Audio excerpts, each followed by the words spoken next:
दोस्तों, कहानी की शुरुआत होती है एक गांव भटकंडी में, जहां दो लड़के एक बूढ़े बाबा सिपाही चौधरी को जल्दी से डॉक्टर के पास लेकर जा रहे थे। पर ये डॉक्टर चेतक एक झोला छाप है। उन्होंने बस अपने बैग से एक बूस्टर निकालकर इस बूढ़े बाबा को लगा दिया कि इससे सब ठीक हो जाएगा। तो बूढ़े बाबा इस बूस्टर से उठते तो हैं, पर हमेशा के लिए वापस लेट जाने के लिए। श्री सिपाही चौधरी का निधन हो गया। ये इस गांव के आखिरी आदमी थे जिन्होंने गांधी जी को अपनी आंखों से देखा था। डॉक्टर चेतक भी यहाँ पहुँचते हैं तो तभी हमें पता लगा कि इस गांव में 6 साल बाद एक नया एमओ यानी मेडिकल ऑफिसर आने वाला है। डॉक्टर प्रभात, जिनके शहर में अपने हॉस्पिटल हैं, वो भटकंडी गांव में आकर लोगों का भला करना चाहता है। प्रभात ने चिकित्सालय के कंपाउंडर फुटानी को फोन करके चिकित्सालय का रास्ता पूछा। फुटानी उन्हें मिलने की जगह बताता है। तो प्रभात का ऑटो यहाँ आते ही फुटानी ने ऑटो रोक कहा कि अभी यहीं रुक जाओ, सर को वापस भी जाना है। जिस पे प्रभात ने चिकित्सालय के बारे पूछा कि वो कहाँ हैं। फुटानी ने उन्हें खेतों के बीच बना चिकित्सालय दिखाया, जहां अंदर जाने का कोई रास्ता नहीं था। प्रभात कहता है कि ये तो सरकारी जमीन है, यहाँ खेती किसने की। फुटानी यहाँ खेती करने वाले आदमी को बुलाता है। तो तभी वहाँ एक और बूढ़ा आदमी आया जो किसी गांव का रास्ता पूछ रहा था, जो 2 किलोमीटर दूर है। और तभी ये चाचा राम अवतार, जिन्होंने यहाँ खेती की थी, वो आए। प्रभात उनसे खेती के बारे पूछता है। चाचा ने कहा, मैंने कुछ नहीं किया। प्रभात कहता है, ठीक है, फिर हम ये कटवा देते हैं। तो ये सुनते ही चाचा बोले कि ये एक किसान की मेहनत है, इसे काटने के लिए तुम्हें मेरी लाश से गुजरना होगा। इस चाचा ने अपने घर से जहर मंगवा लिया। प्रभात ये देख कहता है, ठीक है, हम आपका खेत नहीं काटेंगे, आप आराम से जाइए। अब प्रभात करे तो करे क्या। फुटानी कहता है कि सर, आप ऐसे ही पागल हो रहे हो, आराम से घर जाइए। पर प्रभात ने कहा कि आप बाकी स्टाफ को बुलाइए। जिस पे फुटानी बाकी स्टाफ को फोन करता है। इसमें एक वार्ड बॉय था और एक स्वीपर। ये सोने की चैन वाला स्वीपर है। प्रभात इन सबसे मिला। स्वीपर कहता है कि सर, मेरे घर में पूजा है, वहाँ रिश्तेदार आए हुए हैं, हमें अपने दर्शन देने होंगे, आज्ञा दीजिए। तो प्रभात भी पूछता है कि ये स्वीपर है क्या। फुटानी ने बताया कि ये बड़के स्वीपर हैं, इनके अंडर 5-6 चिकित्सालय आते हैं। प्रभात भी कंफ्यूज हो गया। और तभी यहाँ आई यहाँ की नर्स इंदु। वो प्रभात को रुककर मिलती है। उसने कहा कि अच्छा लगा कि कोई अंदर जाने का रास्ता पूछ रहा है। इंदु प्रभात को लेकर खेतों खेत अंदर जाती है। प्रभात ने फुटानी को कहा कि कल से लुंगी नहीं, पैंट डाल कर आइएगा। तो चिकित्सालय की हालत बहुत ही बेकार थी। यहाँ पंखा तक नहीं है। डिलीवरी रूम में दारू की बोतलें पड़ी हैं। सारे इक्विपमेंट्स में जंग लगी हुई थी। पर फुटानी और वार्ड बॉय गोविंद इन बातों को सीरियसली नहीं ले रहे। प्रभात कहता है कि राम अवतार को कहिए खेत काट कर रास्ता बनाए। तो राम अवतार घर पर नहीं था। जिस पे प्रभात कहता है कि चलो हम मिलकर काट देते हैं। पर आज विश्वकर्मा डे था तो कोई औजार नहीं उठाना चाहता। जिस पे ऑटो वाला कहता है, मैं काट देता हूँ, मैं नास्तिक हूँ। इस ऑटो वाले के पास पूरी की पूरी एक चेनसो थी, जो देख सभी के सभी डर गए कि ये ऑटो वाला है या क्या। ऑटो वाला फसल काटने लगा, पर उन्हें राम अवतार चाचा ने देख लिया। वो उन पर हमला कर देते हैं कि तुम मेरा खेत नहीं काट सकते। सभी लोग वहां से भागे। अब प्रभात के सामने सवाल था कि वो वापस चिकित्सालय जाए या एयरपोर्ट। और तभी उसे वही बूढ़े बाबा दिखे, जो दूर तक जाकर आ गए थे, पर कहीं भी उन्हें इलाज कराने के लिए चिकित्सालय खुला नहीं मिला। प्रभात को ये देखकर अपने पापा को कहीं बात याद आ जाती है, जिसमें वो इन जैसे लोगों की मदद करने की बात ही कर रहा था। प्रभात का हौसला फिर बढ़ गया। वो पुटानी और गोविंद को लेकर सीधा पुलिस स्टेशन जाता है। पर यहाँ पुलिस वाला भी सो रहा था। वो कहता है कि देखो, 15 दिनों में सारी फसल खुद कट जाएगी, इतनी चिंता करने की क्या बात है। इस इंस्पेक्टर ने कहा कि हम यहाँ पनिशमेंट पोस्टिंग पर आए हैं, तो हम पूरे गांव से झगड़ा मोल नहीं लेंगे। जिस पर प्रभात एक बार तो यहाँ से उठ गया, पर वो वापस मुड़ कहता है कि अगर हमने आपकी कंप्लेंट कर दी तो सोच लीजिएगा अगली पनिशमेंट पोस्टिंग कहाँ होगी। जिस पर ये पुलिस वाला राम अवतार के पास जा उसे डराता है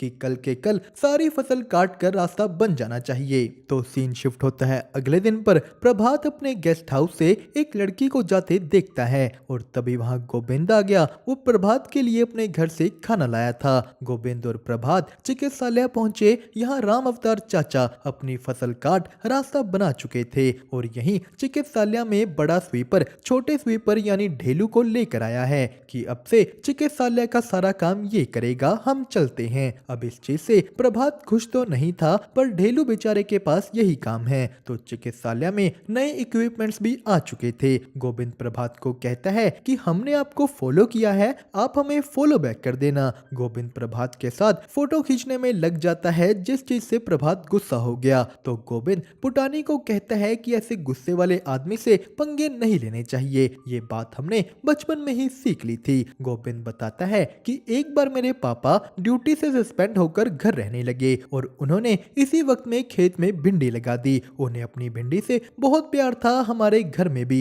रोज डेली भिंडी बननी शुरू हो जाती है, जिससे हमारी मम्मी थोड़े दिनों बाद गुस्सा हो गई कि हर रोज भिंडी नहीं बनेगी। तो गोविंद के पिता अपनी सारी प्यारी सी भिंडी बाजार में बेचने ले गए, जिसके बाद गोविंद की मम्मी गोविंद को पैसे देकर बैंगन लेने बेचती है। पर गोविंद जब पहुंचा बाजार, वहां उसके पापा बैठे थे जिनकी एक भी भिंडी नहीं बिकी थी। तो गोविंद अपना दिमाग लगा 20 रुपए ले अपने पापा से ही भिंडी खरीदने चला जाता है, जिस पर होना तो उसके पिता को खुश चाहिए था, पर वो सुबह से यहाँ बैठ इतने गुस्से में थे कि उन्होंने गोविंद को ही पूरे बाजार में घुमा घुमा कर पीट दिया और तभी से गोविंद गुस्से वाले लोगों से दूर रहता है।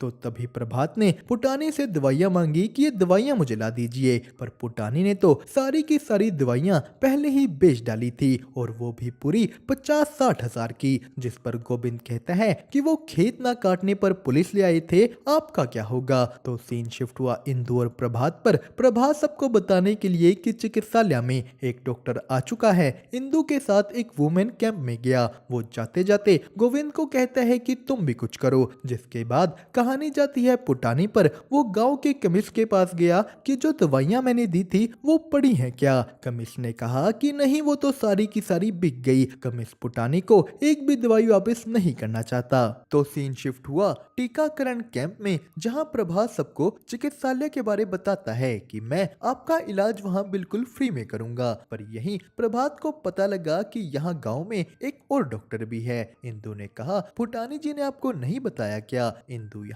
प्रभात को दवाइयों के बारे भी बताती है कि आपने तो ऐलान कर दिया, पर क्या वहाँ दवाइयाँ हैं भी। तो कहानी गई डॉक्टर चेतक पर, जो अपने पेशेंट्स का इलाज उनकी समस्याओं को गूगल पर सर्च करके करते थे। वो दवाइयाँ देते हुए भी कहते हैं कि अगर ठीक हो गए तो समझ लेना यही बीमारी थी। और यही डॉक्टर चेतक को मिलने पुटानी आया। वो उनसे दवाइयाँ दोबारा खरीदने के लिए 75,000 रुपए उधार मांगता है। तो उन्होंने पुटानी को 12,000 रुपए दे दिए कि ज्यादा करके 3 महीने में वापस कर दीजिएगा। जिसके बाद सीन शिफ्ट होता है चिकित्सालय में। यहाँ गोविंद प्रभात के लिए पेशेंट लेकर आया है, जिनके टेस्टिकल्स में पानी भरा हुआ था। पर ये आदमी कहता है कि बताओ इलाज करने के कितने पैसे दोगे। मैं नसबंदी की तरह 500 रुपए और एक कंबल में नहीं मानूंगा। जिस पर प्रभात कहता है कि मैं आपको पैसे नहीं दूंगा, मैं आपकी मदद करूंगा। पर ये आदमी कह कि मुझे किसी की ऐसी मदद नहीं चाहिए, वहां से चला गया। जिसके बाद यहाँ एंट्री होती है पुटानी की। प्रभात ने उससे पूछा कि दवाइयाँ ले आए आप। पुटानी ने कहा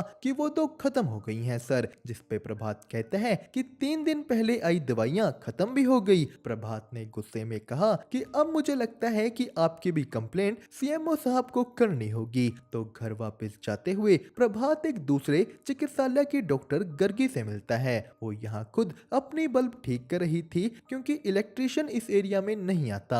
जिस पर प्रभात कहता है कि तो कंप्लेंट कर दीजिए। पर गर्गी ने कहा कि किस किस चीज की कंप्लेंट करें, जब कोई जगह आपको एक्सेप्ट नहीं करती तो आपको उसे एक्सेप्ट कर लेना चाहिए। पर गर्गी की ये बात के बावजूद भी रात को पर्वत ने पुटानी की कंप्लेंट लिख दी। तो सीन शिफ्ट हुआ अगले दिन पुटानी पर। गोविंद उसे लेने पहुंचा कि चलो चिकित्सालय चलें, पर पुटानी वहां नहीं जाना चाहता। जिस पे गोविंद उन्हें किसी तरह मनाने की कोशिश करता है कि देखिए जिद मत कीजिए, आखिरकार सरकारी नौकरी का सवाल है। तो पुटानी वापस चिकित्सालय पहुंचा, पर प्रभात अभी भी गुस्सा था। जिस पर पुटानी कहता है कि गोविंद देखो, पिछला एमओ भी अपना हिस्सा लेता था, ये भी थोड़े हिस्से में मान जाएंगे। पुटानी ने प्रभात को 35% ऑफर किया, 40% ऑफर किया। पर प्रभात कहता है कि मेरा इतने कम में नहीं चलेगा, मुझे 100% चाहिए। उसने कहा कि मैं अगर चाहूं तो अभी के अभी आपकी कंप्लेंट करके आपको सस्पेंड करवा सकता हूं, पर मैं ये नहीं चाहता। था। प्रभात कहता है कि फुटानी जी, मैं जब तक यहाँ पर हूँ मुझे सब कुछ सही तरीके से चाहिए, मुझे आपका 100% चाहिए और मुझे पता है आप ये कर सकते हो। आप कोशिश कर रहे हो, आप अनकंफर्टेबल होने के बाद भी पेन डाल कर आए, तो बस थोड़ी सी कोशिश और कर लीजिए। जिसके बाद वो तीनों जने साथ में गांव में निकल जाते हैं। पर प्रभात ने फुटानी को छोड़ते हुए कहा कि कल मुझे गांव के उस दूसरे झोला छाप डॉक्टर से मिलवाइएगा। तो सीन शिफ्ट हुआ अगले दिन पर प्रभात से मिलने यहाँ के सरकारी स्कूल का टीचर आया हुआ था। वो प्रभात को कहता है कि हमारे गांव में गेहूं की कटाई होनी है, पर मेरी छुट्टियां खत्म हो गई हैं, तो आप मेरे लिए एक फर्जी मेडिकल सर्टिफिकेट बना दीजिए। पर प्रभात ने साफ मना कर दिया, जिस पर ये टीचर गुस्सा होकर यहाँ से निकल जाता है। और तभी प्रभात को इंदु का फोन आया कि मैं फील्ड में हूँ, आप आने वाली वैक्सीनेशन को लेकर मेरे बेटे को पकड़ा दीजिए। तो प्रभात वैक्सीनेशन रिसीव करता है। उसने राम अवतार के सामने ही इंदु के बेटे सुधीर को ये वैक्सीनेशन पकड़ा दी। तो सीन शिफ्ट हुआ फुटानी पर। वो फिर से डॉक्टर चेतक के पास पहुंचा। फुटानी कहता है कि दूसरे डॉक्टर आपसे मिलना चाहते हैं, जिस पर डॉक्टर चेतक ने कहा फिर दोपहर को मटन बनवाइए, वो खाते खाते मिलते हैं आपके डॉक्टर साहब से। तो फुटानी ने मटन लेते लेते प्रभात को फोन किया, पर प्रभात ऐसे लंच पे मिलने से मना कर देता है कि मैं एमओ होकर किसी झोला छाप डॉक्टर के साथ मटन नहीं खाऊंगा, इससे लोग क्या समझेंगे। प्रभात कहता है कि उनसे कहिए अगर मिलना है तो चिकित्सालय आए। जिसके बाद सीन शिफ्ट हुआ चिकित्सालय में। गोविंद प्रभात को बताता है कि आज उस दिन मरे बूढ़े बाबा सिपाही चौधरी की 13वीं है, तो उनके बेटे ने मुझे पूरे गांव में जाकर सबको न्योता देने को कहा है। उन्होंने कहा था कि सबसे पहला न्योता मैं आपको दूं, पर तभी वहां एंट्री होती है इंदु की। उसने प्रभात से वैक्सीन मांगी, जिस पर प्रभात कहता है कि मैंने तो वो दे दी आपके बेटे को। पर इंदु का बेटा सुधीर कहता है कि प्रभात ने उसे कोई वैक्सीनेशन नहीं दी। सुधीर पूरा का पूरा मुकर जाता है और यहीं तभी फुटानी आ गया। वो कहता है कि ये लड़का ऐसा ही है, एक बार मैंने इसे पाइप दी थी और ये उस बात से भी मुकर गया था। सुधीर अभी भी यही कह रहा है कि मैंने वैक्सीन नहीं ली। जिस पर प्रभात राम अवतार चाचा को बुलाता है कि इन्होंने मुझे देखा था। पर राम अवतार पहले अपने ड्रामे करता है, उसके बाद उसने सारी कहानी इन डिटेल बताई कि कैसे प्रभात ने उसके सामने वैक्सीन ली तो थी, पर राम अवतार ने प्रभात को ये वैक्सीन सुधीर को देते नहीं देखी। वो कहता है कि मैंने जब जो देखा ही नहीं वो मैं कैसे बता दूं। राम अवतार यहाँ ये सब कुछ जानबूझकर कर रहा था। वो हंसने लगा कि डॉक्टर की तो अभी तक बोनी ही नहीं हुई। पर प्रभात अब फंस चुका है। अगर सीएमओ ऑफिस से वैक्सीन को लेकर फोन आया तो वो क्या कहेगा। और तभी सीएमओ ऑफिस से फोन आ भी गया। वो प्रभात को अपने ऑफिस बुलाते हैं। तो इसी के साथ हमारी आधी कहानी हुई यहीं पर खत्म। आगे की कहानी आपको मिलेगी नेक्स्ट पार्ट में, जो देखने के लिए वीडियो को लाइक और चैनल को सब्सक्राइब करना मत भूलिएगा। हम आपको मिलेंगे नेक्स्ट पार्ट में।